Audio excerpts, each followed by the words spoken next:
আলহামদুলিল্লাহ আসসালাতু ওয়াসসালামু আলা রাসূলিল কারীম আম্মা বাদ।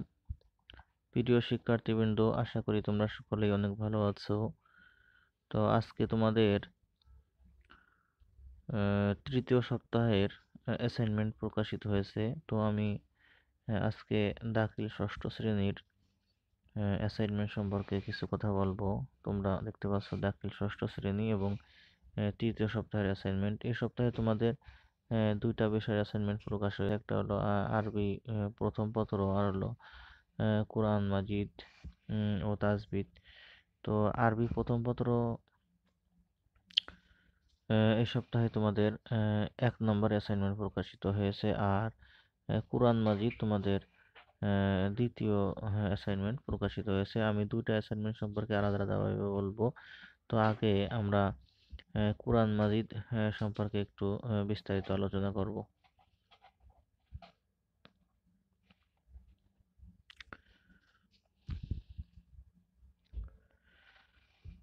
কোরআন মাজিদ ও তাজবিদ তোমাদের এই সপ্তাহের দ্বিতীয় অ্যাসাইনমেন্ট।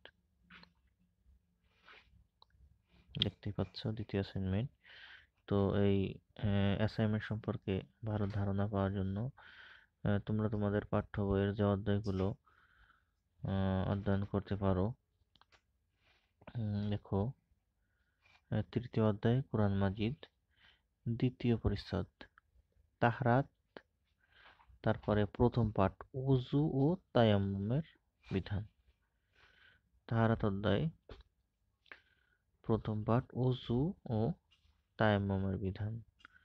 আচ্ছা, এরপর তোমাদের অ্যাসাইনমেন্ট বা নির্ধারিত যে কাজ তোমাদেরকে করতে হবে, সেটা হচ্ছে যে তোমরা এখানে একটু ভালো করে লক্ষ্য করো যে সূরা মাইদার 6 নং আয়াতে বর্ণিত বিধিবিধানগুলো তোমার বাস্তব জীবনে যেভাবে বাস্তবায়ন করো বুঝিয়ে লিখতে হবে।